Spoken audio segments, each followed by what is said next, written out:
First of all, thank you so much, Lee, and many thanks to our dean as well for all his support.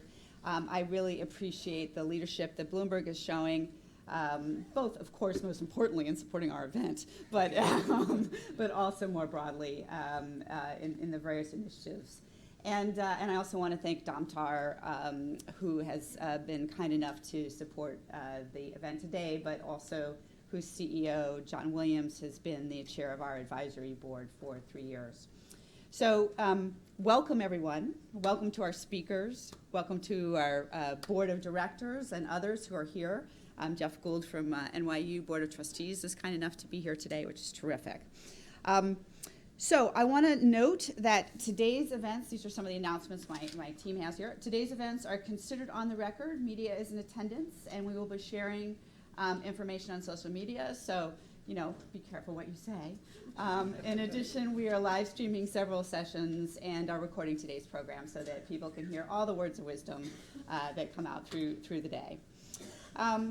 So let me move ahead with talking a bit about the return on sustainability investment. So today, $1 in $4 are in some form of ESG investing. 85% of the companies in the S&P 500 are issuing sustainability reports. Now, I say all that doesn't mean that the sustainability strategies are perfect or that of that $1 of 4 is in robust ESG investments, but what we see here is a really significant and growing trend of investing in sustainability. But all of you know who are active in this space, we are continually arguing the business case over and over and over and over again. So why, right? Because most companies are not monetizing the return on their sustainability investment, or ROSI, as we've decided to call this. So why not, right? Because assessing ROSI is complicated to implement, and there's many different sustainability strategies that a company will have. The strategy and execution are in different departments, so you might have one related to HR, one related to manufacturing, one related to supply chain, all in different places. They're not tied to total return from the outset. The financial benefits, if they're tracked at all, are tracked in different units and not aggregated. Some benefits are intangible, for example, risk mitigation or employee retention, and are difficult to measure. It's not clear, for those of you in sustainability who've talked to your finance people, it's not clear to the finance people that there's a significant enough financial benefit that would justify tracking ROSI, putting in place the infrastructure to do that. As a matter of fact, one of the companies that we work with, when we've been analyzing the return on sustainability investment for them, he said to me, this is the first time, I've been telling my CFO for a long time there's money being created here, and this is the first time that he's actually believing me, right, now that we've got these numbers together. Unfortunately, investors, even ESG investors who are asking for the ESG data, are not asking for the return on that sustainability investment data, right, and neither are board members. So those, and I'm sure you can think of other reasons for why we're still arguing the business case, but these are some of them. So at Stern CSB, we set out to figure out how can we begin to tackle this. And if you remember last year, we unveiled ROSI, our methodology for assessing the return on sustainability investment. And basically what we saw in our analysis is that when a company embeds sustainability core to business and strategy, it improves customer loyalty, employer relations, innovation, media coverage, operational efficiency, risk management, sales and marketing, supplier relations, and stakeholder engagement. Now, any kind of good management will improve those things, right? And the point of that is that sustainability is a new driver of good management, and then can deliver better financial returns.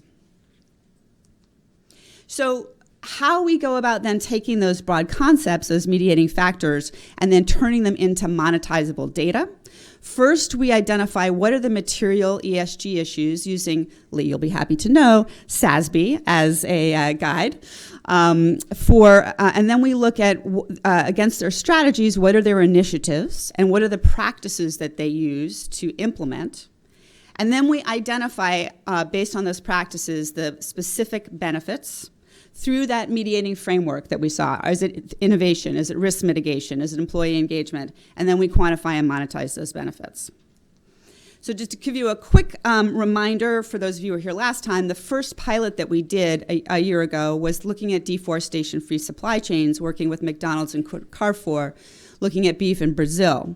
And what we found through applying this methodology is that through the uptake of sustainable agriculture practices and deforestation-free commitments, ranchers saw a 2.3 increase in productivity. They went from 0 to 70% high-quality beef. There was a 7 times increase in profitability. They earned up to $29 million net present value over 10 years. And a 20% reduction in carbon emissions, which at the point that there would be a carbon market for that, they could also make money.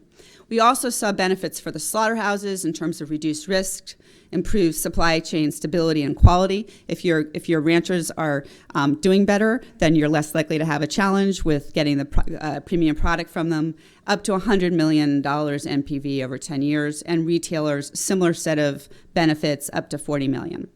I'm going to go into some other examples in much more detail so you can see how we do this. But over this last year, since we launched ROSI, we have seen a number of different initiatives emerge out of using the methodology. So in the automotive sector, the focus has been to assess the contribution of sustainability strategies to margins and valuation. In the apparel sector, which we'll be kicking off shortly, to assess the contribution of circularity and worker well-being programs to corporate financial performance. For one food company, to assess the intangible financial benefits for suppliers of participating in the sustainability programs. For another food company, to assess and monetize climate risk and interventions for the supply chain. And for a pharmaceutical company, to begin from the beginning a ROSI assessment of their EH&S strategy and include metrics for assessing ROSI upon execution. So these are some of the things that have started to happen in the year since we launched this ROSI methodology. So I'm going to start first with a groundbreaking study that we just announced Monday, looking at the ROSI related to sales and marketing for companies investing in sustainable products. So currently, there is no comprehensive data on consumer purchasing of sustainability marketed products available for companies to build into their marketing plans. So for those of you who work in CPG companies, for example, and you're trying to talk to people about investing in bringing forward new products, they'll say, yeah, people say they want to buy them, but they don't really buy them. We don't really have the data on it, so on and so forth. Well, so we said, let's go and see what's actually happening here. So we partnered with IRI, which is a company that collects point-of-sale data on consumer packaged goods in all channels in the United States. We looked from 2013 to 2018 across 36 categories, excluding alcohol and tobacco, even though I'm sure we could find some sustainable products within those lines. We decided to exclude those. We looked at 71,000 products, and from this we created the NYU Stern CSB Sustainable Share Index. And Randy Kronthal-Sacco, who's here today, has been our lead from Stern CSB on putting this together, which just announced it at IRI on Monday.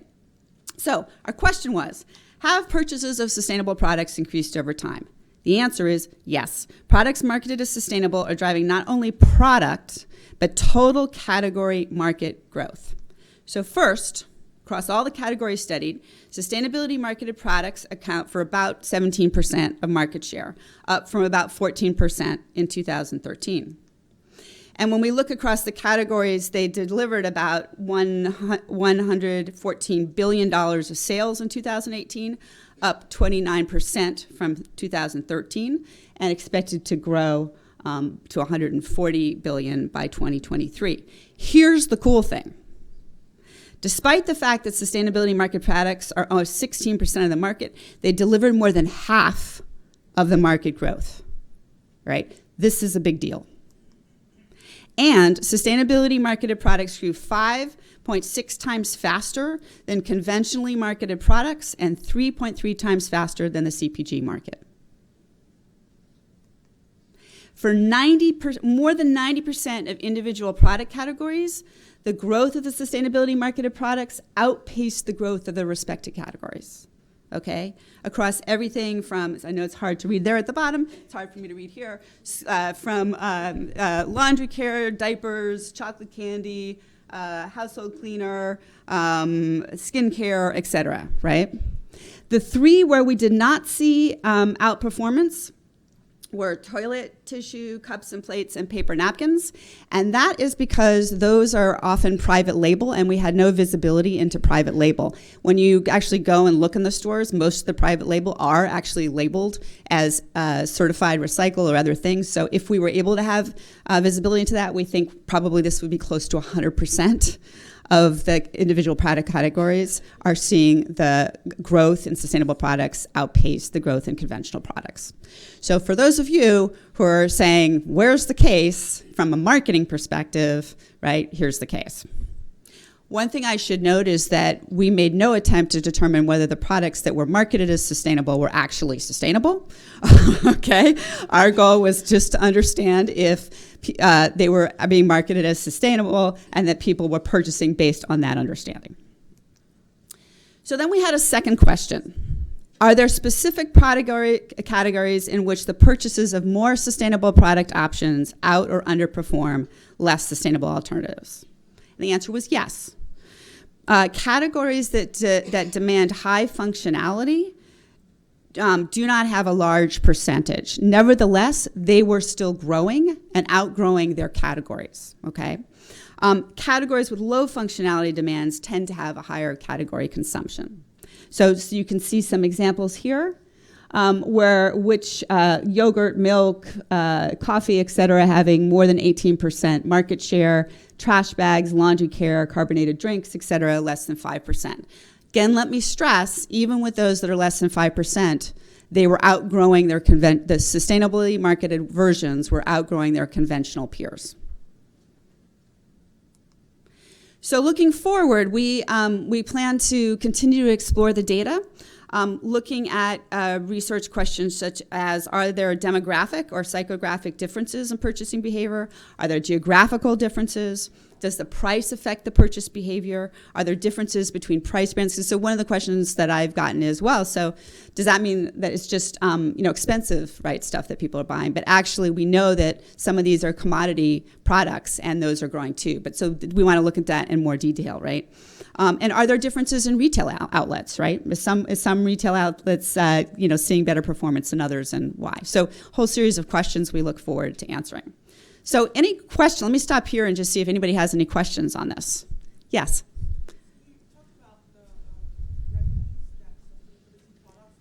Could you stand up and speak up a little bit? Sorry. So you talked about revenue that the sustainable products provide. However, you didn't necessarily say much about the profit P&L. So just trying to understand if you have any basis or record of what the cost of those products are. And, because I was assuming that investors would want to know what the P&L benefit is. Okay. So the question was, did we look at what the P&L benefit was, these products, the costs, the margins in the products? No, this is strictly a marketing study. We were looking at consumer purchase data and looking to understand consumer purchasing patterns. We were not looking at P&L issues. Yes? How did you define, marketed sustainably? Yeah, so we defined, and we have a long methodology, so I'm not going to go through it all. But for every category, we literally looked, Randy and his team of students literally looked at every single SKU and identified third-party certifications, some self-claims like GMOs, no GMOs, et cetera. We did not include something like natural because we felt that just meant nothing.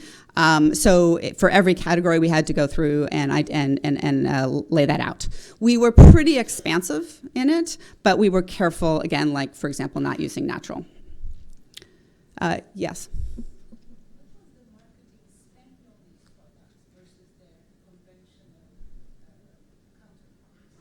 I don't think we know that. Yeah. No, IRI does scan any UPC code is scanned, and IRI captures all that data, but we didn't look at spend relative to the conventional counterparts. I can tell you that I'm very familiar with all those businesses, and they do not outstep. Many are commodity, and they do not outstep. Often it's just what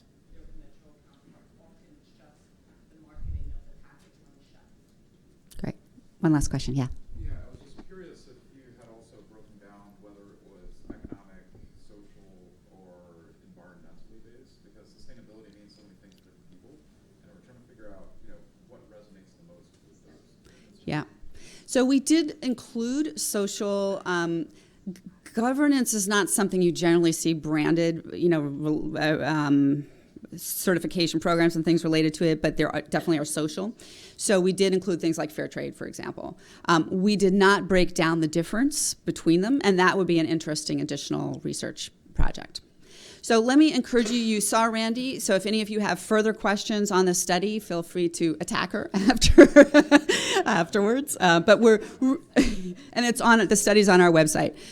We're really excited about this. Nobody's done this work in at least 10 years to analyze this across all categories. So hopefully this will be a good arguing point for you in talking about ROI.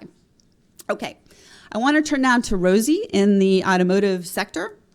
Again, here we looked at pretty much all of the drivers of sustainability performance. And we partnered with Aston Martin, who you'll hear from later, Volkswagen, and GM.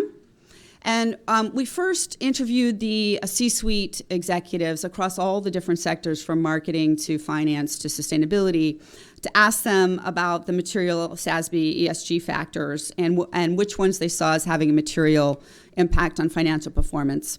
And you'll see there's pretty consistent agreement across all from reduced waste, energy usage, conflict minerals, engineering retention, sort of all these different categories, that indeed there is a material financial impact of implementing these strategies. So then we went through and more rigorously identified what the key sustainability strategies were for the automotive sector. And what's interesting is we're starting to see really a coherence and alignment across the different companies, that they all are generally using most of these sustainability strategies. And then we identified the key drivers of financial performance against each of those strategies. So just to give you an example, one of the strategies, improved waste management, and as I told you, we then go look at different practices. So one practice of improving waste management is to recycle paint and solvents. And when you do that, you reduce the costs for the wastewater and toxic waste disposal. You reduce the costs for purchasing the paint because you're buying less in the first place. And they were finding they were getting revenue because they had extra recycled materials from that. So people don't necessarily put together all those things to come up with what the ROI is. So that's just to give you an example of a positive benefit. So overall, what we found in the sector is that automotive sustainability strategies drive higher operational efficiencies, risk reduction, innovation, and growth. They contribute substantial tangible financial benefits and can improve earnings up to 3.7% of revenue. So just to give you an example of sort of some of the ways in which we monetize. Looking at improved waste management, savings from using recovered waste. We then went in and looked at savings from using less virgin material and lower disposal costs associated with the recovery and reuse of solid materials, weighted average per price metric ton. You don't want to get on, but just to show you the kind of rigor that has to go behind every single benefit that we analyze, how we monetize it. And just here's one, an innovation, for example. Engaging consumers with sustainability through innovative services. So we looked at the annual revenue stream from sustainable services such as car sharing, in-vehicle security, emergency services. Remember, car safety is an important ESG factor for companies. Less wages and other SG&A costs associated with the services. So again, every single benefit went through this entire process. So some key findings. Current reporting frameworks may not be adequate for measuring the financial benefits, and recalls was a really interesting one. So number of product recalls is standard reporting for the automotive sector, but not the financial impact. And the information on cost is needed to really understand the total financial impact, and companies aren't necessarily putting these things all together. So we looked at the average repair cost per vehicle times the average number of cars per recall. We looked at the average legal and PR costs per recall, and then we looked at the money spent on increased quality control, premium redesigned parts, additional training, et cetera. We found that the benefit between 1 year and the next of a certain number of recalls was more than $500 million for one company. Okay, again, that money is not put together in any way. Thinking about how all these pieces fit together. Waste management, another one, so operational efficiencies. Here we looked at the types of practices we looked at were process improvements and so on. And we found in terms of results that there was cost savings due to lower spend on virgin materials, increased net revenues from sales to recyclers. Those were the two biggest buckets. Then reduction in water costs by using recycled water, energy savings due to lower use for recycled versus virgin materials, and reduction in waste disposal costs with an EBIT impact of $235 million for a particular company. So you'll see, again, these numbers are in lots of different places. It wasn't that they didn't have them, it's just that companies don't pull them all together. Here's an interesting one from a decision-making perspective. So in Europe, they require automotive companies to recover and recycle materials from end-of-life vehicles. In this case, we looked at the results were that 2.5% of EOL material was recovered and reused, and 10% was sold to recyclers in this particular case. They saw savings from this compliance requirement, EBIT savings about $100 million. So what's interesting is, because this is only required in Europe, companies don't do it in the United States. If they did it in the United States, they could actually make money. But they see it as a regulatory compliance issue rather than an opportunity to make money, right? Questions about this project? I'm blowing you away with how amazing it is, right? Yes? Yeah, just can you talk a little bit more about the reporting challenge? You would think that it would be in companies' interest to aggregate this information and feature it. Right. So if you remember my first slide, so when we talk to companies, because over and over and over again, this is why we've developed this whole methodology, is that over and over and over again, companies cannot tell me when I ask them what the ROI is on their sustainability investments. They can tell me, hey, I've done this on energy and I've saved this much on energy, but that's about it, right? And I think it's for the reasons I laid out, it's a challenge because current accounting systems, first of all, struggle with intangibles, right? So some of this is intangible.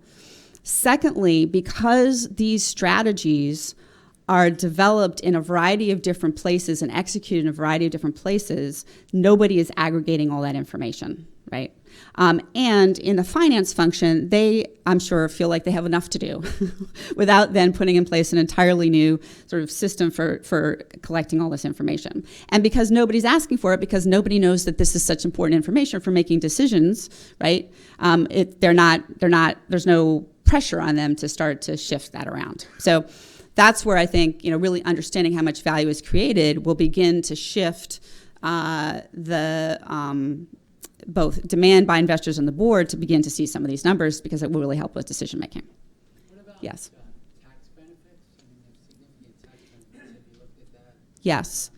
And so I want to also highlight Elise Douglas, who's led this work here. She's in the back.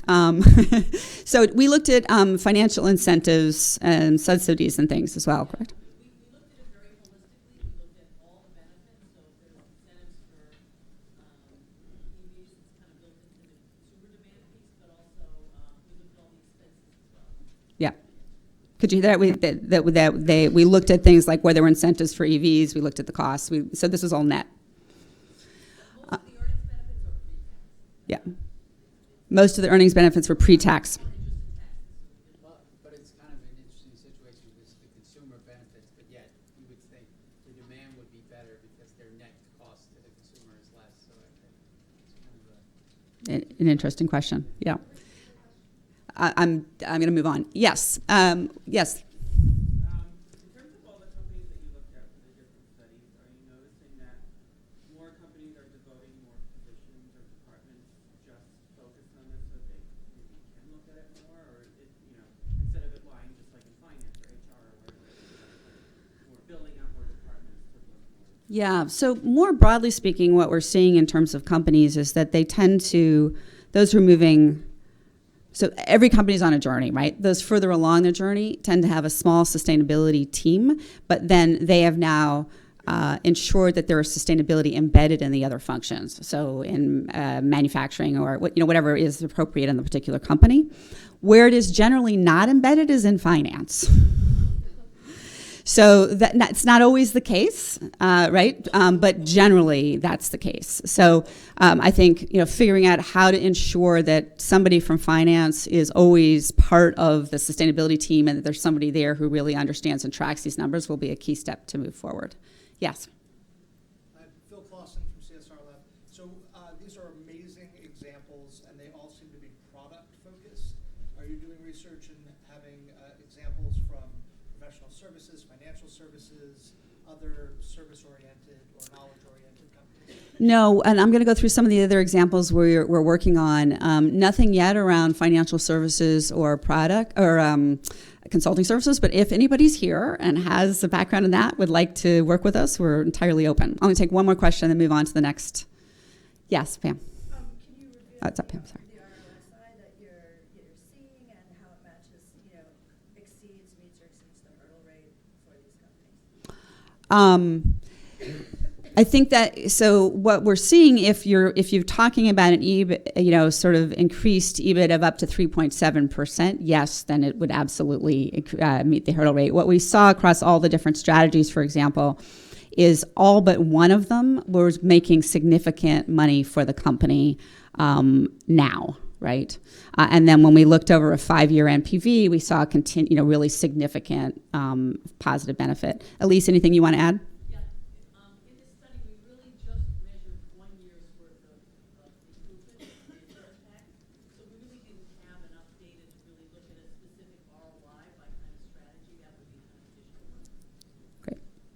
Thank you.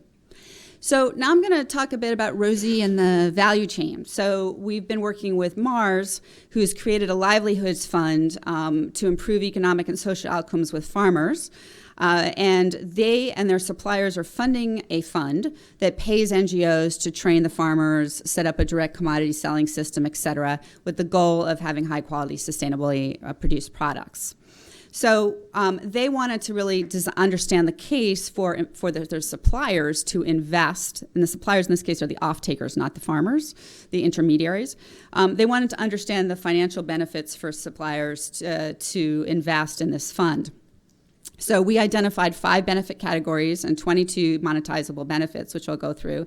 And we then developed a tool for Mars to actually monetize the value of those benefits, to enumerate the financial benefits for their off-takers to get buy-in, to identify mechanisms to price in the value of these benefits in sourcing agreements, and to help stakeholders monetize these opportunities. So the 5 categories of benefits were a stable supply chain, sustainable supply chain, long-term contracts, the actual sustainable product, brand value and innovation, and corporate risk. So things like increasing the number of sort of stable commercial partners, mitigating price volatility, reliable access to higher volumes of high-quality product, reducing reputational risk, and scandal, as just sort of some of the examples. And so then we, again, went through and monetized each particular benefit. So we looked at the benefits, and then we identified a monetization method. And then you don't have to pretend, you don't have to read this, but just to give you a sense of the type of tool that we then gave Mars to work with their suppliers, and they could go in and enter the data so that they could come up with the value of the interventions. And so finally, the financial benefits were calculated in separate sheets, based on the user's inputs. So we had, for example, here, increase the number of suppliers that were professional commercial partners. And each of these could roll up. So you could see the different, under those 5 different buckets where the value was being created. And you could also project out over a period of time. Any quick questions on this one?